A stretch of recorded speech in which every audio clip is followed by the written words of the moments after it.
Sir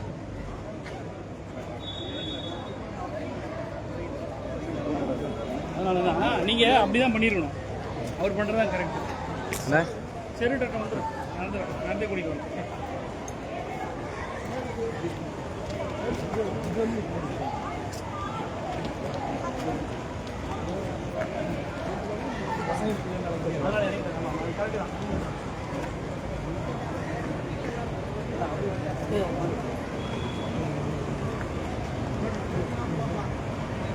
கொஞ்சம் வெளியே sir.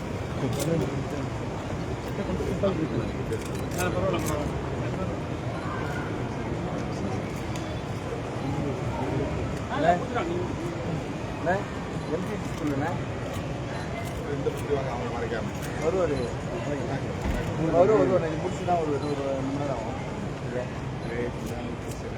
ஸ்கூலில் பிரியாணி எடுத்துங்களா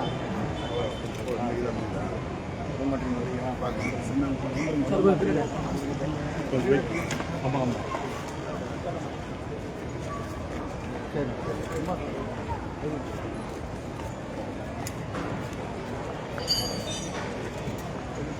பின்னாடி பின்னாடி பின்னாடி வந்தா பின்னாடி வாங்கப்பா அதான் தெரியும்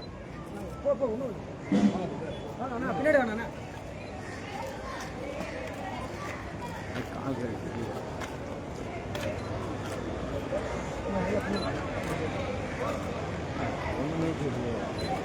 ஏன் பின்னாடி எடுக்க மாட்டீங்க எல்லாம் உள்ள வந்துருங்க போங்க முடியாவா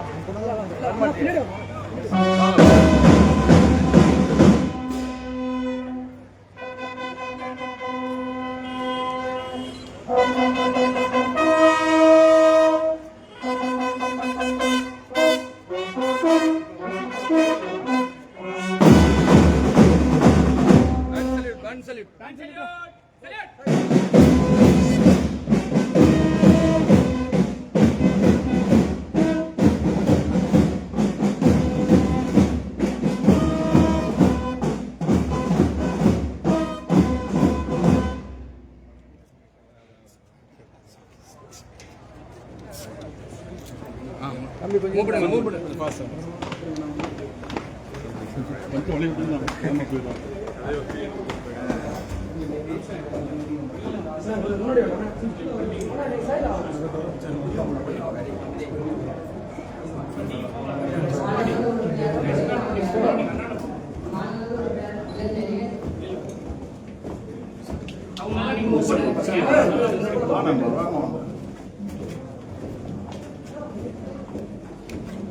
கேமரா பண்ணல சீக்கிரம்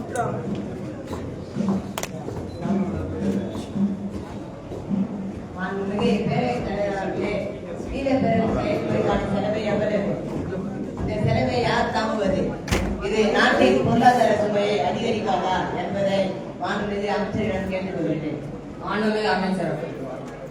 மாண்புமிகு பேரவைத் தலைவர் அவர்களே, ஈழப்பெருமை ஒரு வழக்கமான தேர்தலை போல பெரும் செலவாகாது. மின்னணு வாக்களிப்பு அல்லது ஆன்லைன் வாக்களிப்பு மூலம் செலவுகள் குறைக்கப்படலாம். செலவுகள் அரசின் தேர்தல் நிதி மூலம் மட்டுமே மேற்கொள்ளப்படும். மேலும் ஊழலை தடுக்கும், பொறுப்புணர்வை உயர்த்தும் இந்த சட்டம் நீண்ட காலத்தில் அரசியல் சிறுமையையும் நிதி வெளிப்பாடும் அதிகரிக்கும். அதனால் இது பொருளாதார சுமை அல்ல, மாறாக நீண்ட கால முதலீடு என்பதை தங்கள் வாரியாக தெரிவிக்கப்பட்டுள்ளது. தற்போது மாண்புமிகு நாடாளுமன்ற உறுப்பினர் திரு டாக்டர் தொல் திருமாவளவன் அவர்கள் மாநில சட்டமன்றத்திற்கு அவர்களை வரவேற்கிறோம்.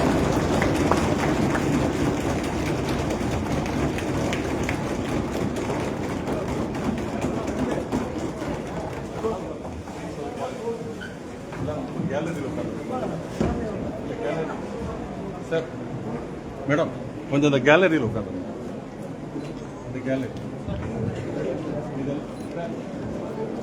அனைவரும் அமருங்கள்.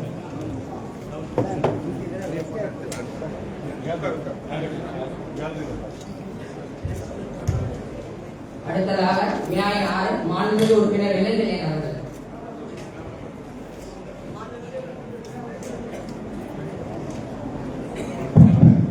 மாண்புமிகு பேரவைத் தலைவர் அவர்களே, உறுப்பினர் மீளப்பெற பெற்றால் அந்த வெற்றிடத்தை எவ்வாறு நிரப்புவது? இடைத்தேர்தலா அல்லது பட்டியலில் இருந்து நியமிக்கப்படுவதா? இந்த முறை நியாயமானதா என்பதை மாண்புமிகு ஊரக வளர்ச்சி மற்றும் ஊராட்சி துறை அமைச்சர் பதிலளிக்குமாறு மாண்புமிகு பேரவைத் தலைவரின் வாயிலாக கேட்டுக்கொள்கிறேன். மாண்புமிகு உறுப்பினர் அவர்கள்.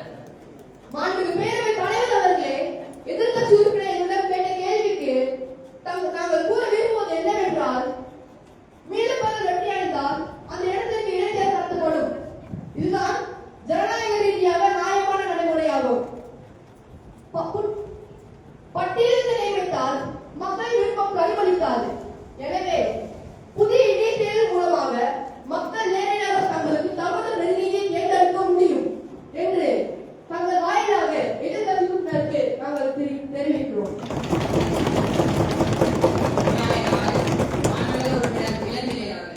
மாண்புமிகு பேரவைத் தலைவர் அவர்களே, தற்போதுள்ள தேர்தல் திட்டங்களுடன் இந்த மீளப்பெறல் அதிகாரம் உள்ளூராட்சி மன்றங்களில் ஜனநாயக தன்மையை பலப்படுத்துமா அல்லது சிதைக்குமா என்பதை மாண்புமிகு உறுப்பினர் அவர்கள் பதிலளிக்குமாறு மாண்புமிகு பேரவைத் தலைவரின் வாயிலாக கேட்டுக்கொள்கிறேன். மாண்புமிகு பேரவைத் தலைவர் அவர்களே, எதிர்க்கட்சி உறுப்பினர்கள் கேட்ட கேள்விக்கு நாங்கள் கூற விரும்புவது என்னவென்றால், இந்த மீளப்பெறல் அதிகாரம் ஜனநாயகத்தை மேலும் பலப்படுத்தும்.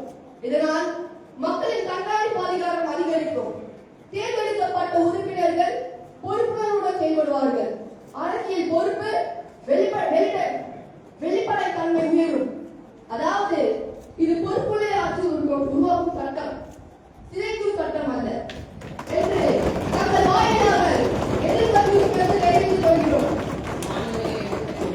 மாண்புமிகு பேரவைத் தலைவர் அவர்களே, மாண்புமிகு உறுப்பினர் அவர்கள் அளித்த பதிலில் எங்களுக்கு உடன்பாடு இல்லை. கேட்ட கேள்விகளுக்கு ஏற்ற பதிலை அளிக்காமல் ஏமாற்றும் வேலையை இந்த அரசு தொடர்ந்து செய்வதை நாங்கள் வெளிநடப்பு செய்கிறோம். கண்டிக்கிறோம், வன்மையாக கண்டிக்கிறோம். நீங்கள் இந்த அரசின் செயல்பாடுகள் சரியில்லை என்று சொல்லவும் அதை எதிர்த்து வெளிநடப்பு செய்யவும் உங்களுக்கு இந்த ஜனநாயக நாட்டில் உங்களுக்கு எல்லா உரிமையும் இருக்கு. நான் அந்த உரிமையை உங்களிடமிருந்து பறிக்க விரும்பல. ஆனால் போவதற்கு முன்னாடி எனக்கு 2 நிமிஷம் தருவீங்களா, தர மாட்டீங்களா?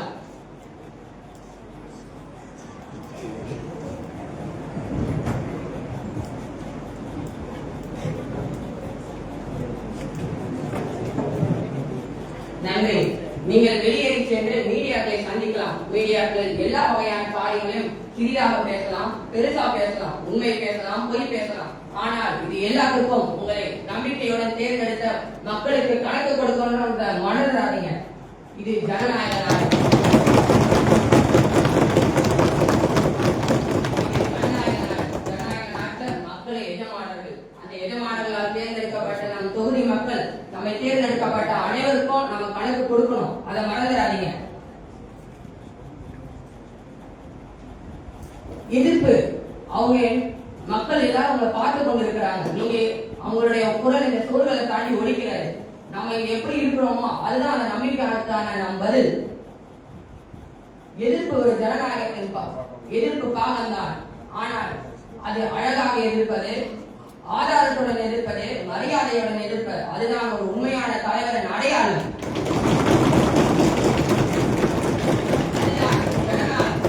நாகரிக அரசியல், கடமை, கண்ணியம், கட்டுப்பாடு என்பதை மறந்து விடாதீங்க. அதை தானே நம்மளுடைய பேரறிஞர் அண்ணா சொன்னாரு. மாண்புமிகு உறுப்பினர் எதிர்க்கட்சி உறுப்பினர்கள் உங்கள் குரல் இங்கு ஒலிக்கிறது என்றால் அது ஒரு சத்தமாக கூடாது, ஒரு சிந்தனையாக வைக்கட்டும். மற்ற உறுப்பினர்கள் மக்களுக்கு நம்பிக்கையை ஊட்டட்டும். மக்களில் அவை வெளியிட்டு நம் பிரதிநிதி இன்று பேசப் போகிறார் என்று பெருமை அடையட்டும். அதுதான் இந்த அவையின் உண்மையான வெற்றியாகும். இங்கு மாணவர்கள், ஆசிரியர்கள், பொதுமக்கள், ஊடகம் எல்லோரும் இருக்கிறார்கள்.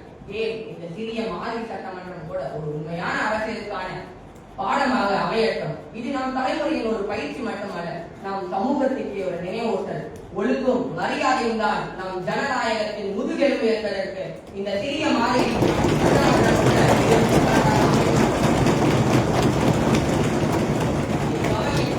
தலைவராக அந்த உரிமை அனைத்து உறுப்பினர்களிடமும் கடைபிடிக்க வேண்டும் என கேட்டுக்கொள்கிறேன்.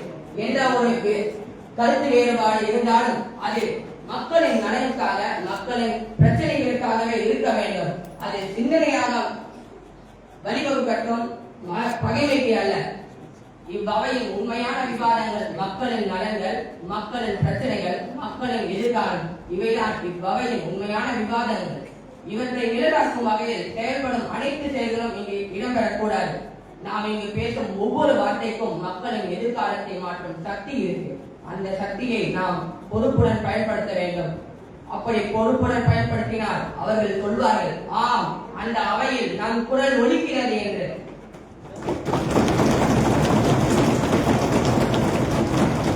அந்த நாளில் இம்மாநில சட்டமன்றத்தின் வெற்றியாகும். அந்த நாளில் நம் ஜனநாயகத்தின் பெருமை நிறைவேறும். அந்த நாள் இந்த நாளாக அமையட்டும்.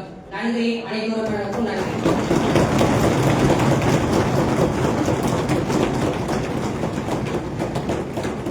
மாண்புமிகு உள்துறை அமைச்சர் அவர்கள்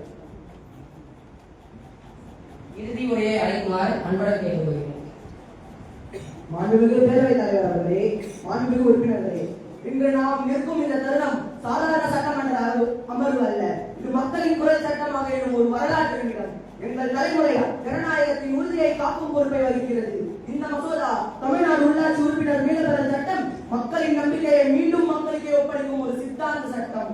திருவள்ளுவர் கூறியது போல, உரை செய்து காப்பாற்றும் மன்னவன் மக்களுக்கே என்று வைக்கப்படும். அதாவது நியாயத்தோடும் ஒழுக்கத்தோடும் ஆட்சி செய்பவன் மக்களால் இறைவனுக்கு சமமாக மதிக்கப்படுவான். அந்த வழியில்தான் தங்கள் அரசு இன்று நடந்து செல்கிறது. நியாயம் மற்றும் பொறுப்புணர்வை கைக்கொண்டு மாண்புமிகு உறுப்பினர்களே, தமிழ்நாட்டின் வரலாறு ஒரு ஆட்சியின் வரலாறு மட்டுமல்ல, அது மக்களால் எழுதப்பட்ட நீதியின் வரலாறு. பேரரசுகள் எழுந்தும் விழுந்தும் போன, ஆனால் மக்களின் நம்பிக்கை தொடர்ந்து வாழ்ந்து வந்தது. இன்று நாம் அதை சட்டமாக்குகிறோம். மக்களின் நம்பிக்கை, மக்களின் உரிமை, மக்களின் ஆட்சியாகவே மாறுகிறது. மக்களாட்சி நடந்து ஒரு தலைவரை தேர்ந்தெடுப்பது மட்டுமல்ல, அவரை பொறுப்புக்கு உட்படுத்துவதுதான். நமது முன்னாள் தலைவர் காமராஜர் ஒரு உரையில் கூறியிருந்தார், மக்களிடம் நேர்மை இல்லாத ஆட்சி நீடிப்பதில்லை, நம்பிக்கை இல்லாத அரசு நிலைக்காது. இந்த சட்டம் அந்த நம்பிக்கையை சட்டப்பூர்வ உறுதியாக்குகிறது. மக்களே தேர்ந்தெடுக்கிறார்கள். இப்போது முதல் மக்களே திரும்ப அழைக்கும் சக்தியும் பெறுகிறார்கள். மக்களை பிரதிநிதித்துவப்படுத்துவது ஒவ்வொருவரும் நினைவில் கொள்ள வேண்டிய நம்பிக்கை ஒப்பந்தம். ஒவ்வொரு வாக்குரிமையும் இப்போது வாக்கு ரத்து செய்யும் உரிமையின் பாதையை திறந்து விடுகிறது. அது தமிழ்நாட்டின் மக்களாட்சிக்கு உயர்ந்த வெளிப்பாடு. மக்களின் குரலை இன்று மீளப்பெற சட்டம் என உருவெடுக்கிறது. மாண்புமிகு பேரவை